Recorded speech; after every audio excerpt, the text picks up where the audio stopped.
Very, very excited about tonight. I know I did say that I was just going to do John Donne, but then I realised I actually kind of like all the metaphysical poets. So I've gone for my volume of metaphysical poetry instead. We will be doing some Donne, obviously, but I've really, really, really wanted to do To His Coy Mistress. And I know that we've had some requests for To His Coy Mistress as well. So hey, let's make people happy.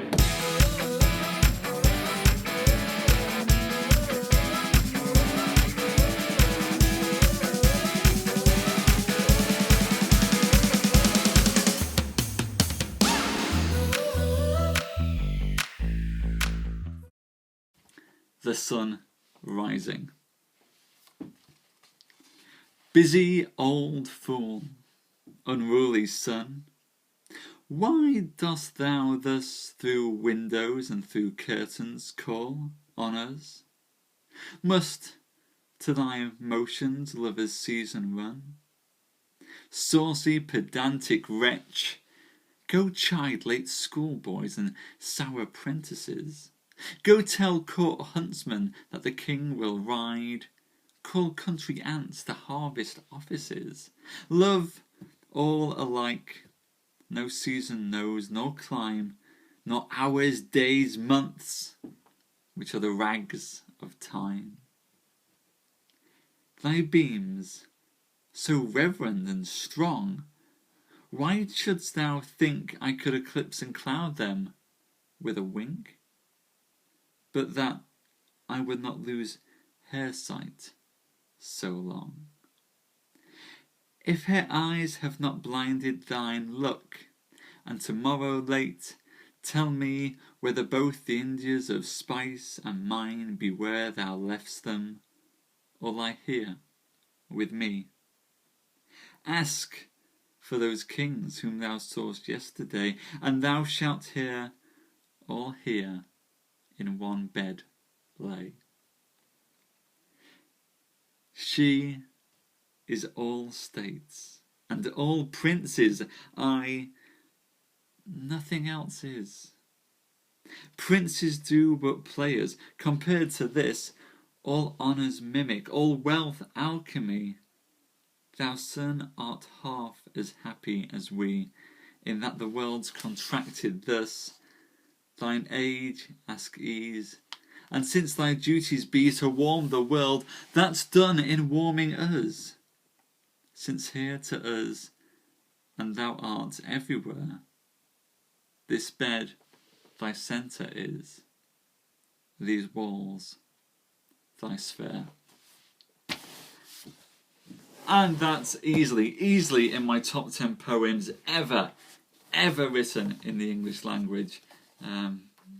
It's a wonderful poem, and I once had a thing for looking up and talking at great lengths about the sun and how the sun appears in different poems. So it's just thank you. It is a wonderful poem. It just, I think poems like that really do such a great job of capturing that specific moment in time, that specific room, years and years and years and years and years ago, somewhere in London, most probably. It's, without going too Doctor Who on you, it's a bit wibbly, timey-wimey.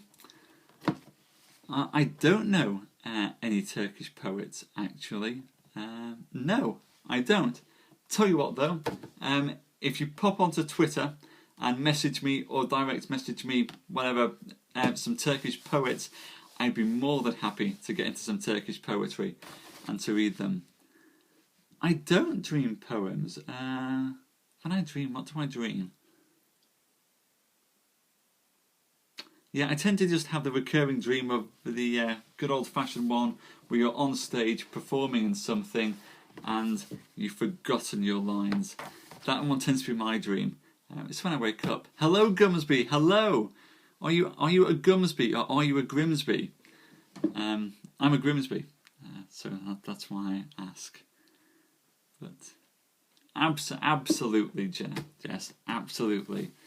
And without further ado, I'll go into the next John Donne poem, possibly one which is a little bit more famous than the Sun writings. Ooh, that sounds like a nice... Well, I think if I forgot my clothes in a dream, that might be quite fun. Yeah, it's all your point of view, Dee. I think I could probably just roll with that in a dream world, but that's just me. Mark, but this flee, and mark in this how little that which thou deniest me is. It sucked me first, and now sucks thee, and in this flea our two bloods mingled be. Thou know'st this cannot be said a sin, nor shame, nor loss of maidenhead, yet this enjoys before it woos, and pampered swells with one blood made of two. And this, alas, is more than we would do. Oh stay, 3 lives in one flea spare, where we almost ye more than married are. This flea is you and I, and this our marriage bed and marriage temple is, though parents grudge and you, we are met and cloistered in these living walls of jet. Thou use make you apt to kill me, let not to that self-murder added be, and sacrilege, 3 sins in killing 3. Cruel and sodden, hast thou since purpled thy nail in blood of innocence? Wherein could this flea guilty be, except in that drop which it sucked from thee? Yet thou triumph'st, and saidst thou art. Fight'st not thyself nor me the weaker now. 'Tis true, then learn how false fears be. Just so much honour, when thou yield'st to me, were lost, as this flea's death took life from me. I think, in terms of metaphysical poems, although I do love The Sun Rising, it's the poems like The Flea that really get me on this whole metaphysical side. I like, thank you. I like how John Donne starts to explore this very, very early moment of science, and that's what I like about metaphysical poets. I'm reading my own poems. In 2 poems' time, we will be doing my poems, Mad Moo. So slightly nervous about that, but also very excited about it. So fingers crossed those will go down well. But yes, the metaphysical poets came at this great time where science was just coming out. Oh, thank you very much. And we had this conflict of science and religion and not really understanding what science was yet. And if you read the essays of Francis Bacon, he's talking about maybe the planets don't go in circles or in lines. Maybe they go like a little maze moving in and outside. Wonderful, wonderful brief moment in time before we actually had the rules of science where we could make stuff up. Love that aspect of it. And so I think on now to another favourite poem by one of the metaphysical poets, and one which I know that some of you have asked for here. Thank you, Winger, thank you. That good old famous poem, that great poem that I think we should all learn by heart, so the next time that you're in a bar or a club or somewhere and the music isn't too loud, but you've found, an attractive man, an attractive woman that's playing a little bit hard to get, and you want the chat-up line to end all chat-up lines. To his coy mistress, can't be beaten. Had we but world enough and time, this coyness, lady, were no crime. We would sit down and think which way to walk, and pass our long love's day. Thou, by the Indian Ganges' side, should find rubies. I, by the tide of Humber, would complain. I would love you 10 years before the flood, and you should, if you please, refuse, till the conversion of the Jews. My vegetable love should grow vaster than empires and more slow. 100 years should go to praise thine eyes, and on thy forehead gaze, 200 to adore each breast, but 30,000 to the rest, an age at least to every part. And the last age should show your heart. For, lady, do you deserve this state? Nor would I love at lower rate, but at my back I always hear time's winged chariot hurrying near, and yonder, all before us, lie deserts of vast eternity. Thy beauty shall no more be found, nor in thy marble vault shall sound my echoing song. Then worms shall try that long-preserved virginity, and your quaint honour turn to dust, and into ashes all my lust. The graves a fine and private place, but none, I think, do there embrace. Now therefore, while the youthful hue sits on thy skin like morning dew, and while thy willing soul transpires, and every pore with instant fires, now let us sport as while we may, and now, like amorous birds of prey, rather at once our time devour than languish in this slow-chapped power. Let us roll all our strength and all our sweetness up into one ball, and tear our pleasures with rough strife through the iron gates of life. Thus, that we cannot make our sun stand still, yet we will make him run. I like that poem. Certainly, probably the best chat-up line ever in history. Much better than that good old-fashioned northern favourite, do you fancy a quickie? Andrew Marvell doing his best to seduce some women in times when it just wasn't proper to go running about with a man in any other way.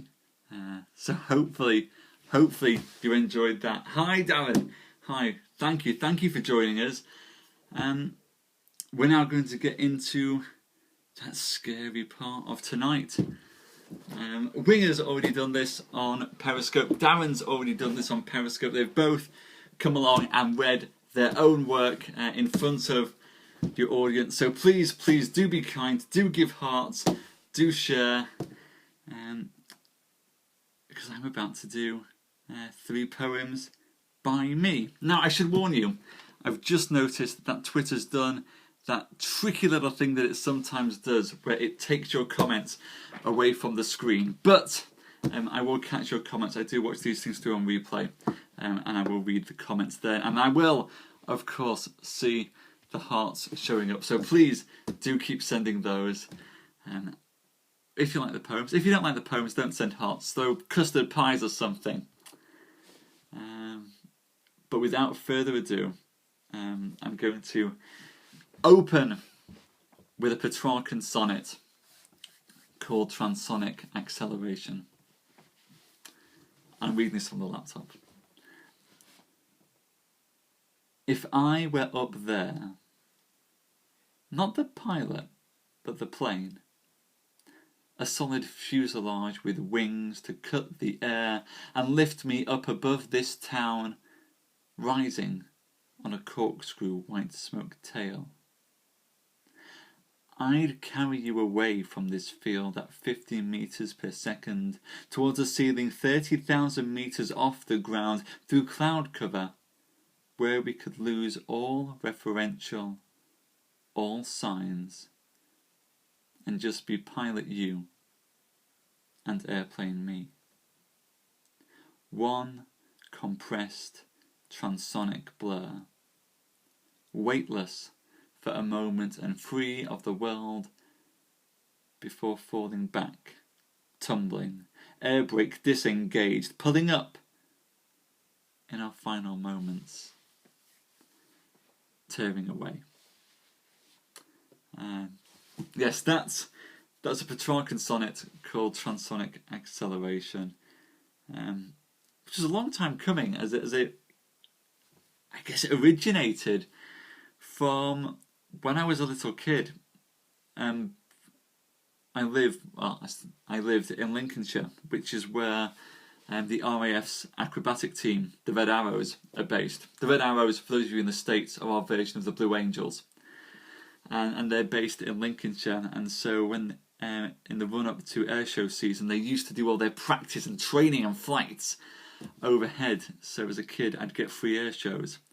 And I remember sitting there in the playing field at the back of my house and watching these Red Arrows practicing flying up overhead. And years, decades later, that manifested itself in that poem, which I thought was a wonderful, wonderful use of the memory. And hopefully you like that one too. The next poem I'm going to read is another Petrarchan sonnet. They are my favourite.